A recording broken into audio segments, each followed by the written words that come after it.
السلام عليكم ورحمة الله وبركاته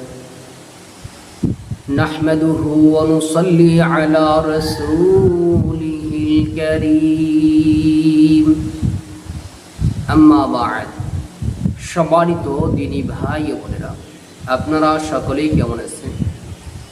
আশা করি আল্লাহ সুবহানাহু ওয়া তাআলার রহমতে সকলেই ভালো আছেন।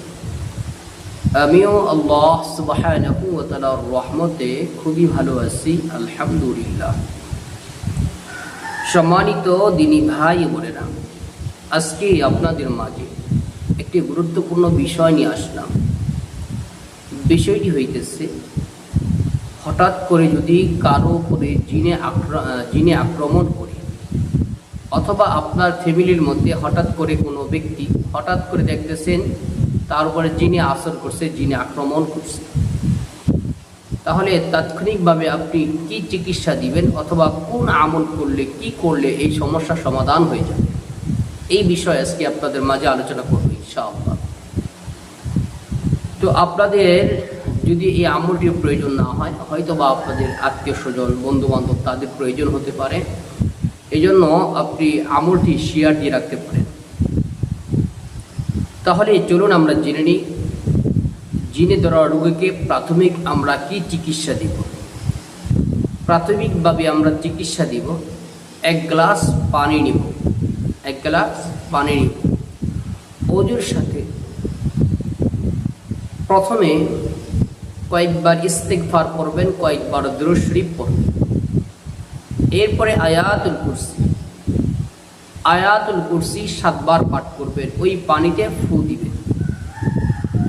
এরপরে সূরাতুল ফাতিহা, আলহামদুলিল্লাহি রাব্বিল আলামিন, এই সূরাটি 7 বার পাঠ করবেন বিসমিল্লাহর সহিত, এরপরে ফু দিবেন পানিতে।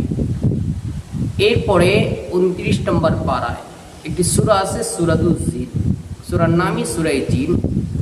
এই সূরা জিনের প্রথম 5টি আয়াতে কারিমা একবার পাঠ করবেন, ফু দিবেন, আবার আরেকবার পাঠ করবেন, ফু দিবেন, এভাবে 7 বার। এরপরে সূরা ফালাক ও সূরা নাস একবার করে পাঠ করলেই হয়ে যাবে।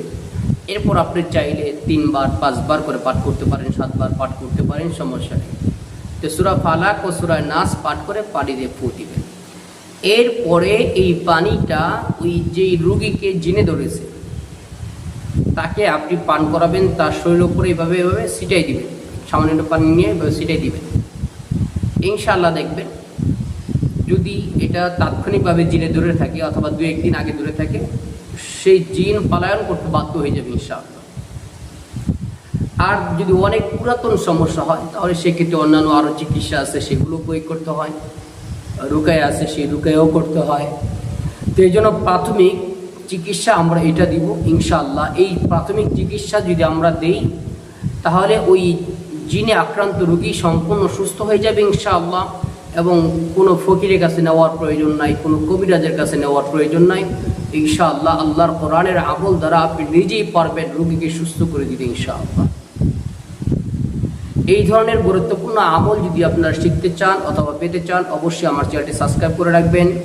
এবং যে কোনো সমস্যার সম্মুখীন হলে, যে কোনো সমস্যার জন্য কোরআনী আমল যদি আপনি জানতে চান, অবশ্যই আমার নাম্বার দেওয়া থাকবে, আপনারা আমার ইমোতে বা হোয়াটসঅ্যাপে মেসেজ দিয়ে রাখবেন। যদি এই সমস্যার জন্য কোনো আমল আমার জানা থাকে, ইনশাআল্লাহ আমি আপনাদেরকে দিয়ে দিব। সকলেই ভালো থাকবেন, সুস্থ থাকবেন, ইনশাআল্লাহ দেখা হবে আবার পরবর্তী ভিডিওতে। আসসালামু আলাইকুম ওয়া রাহমাতুল্লাহি ওয়া বারাকাতুহু।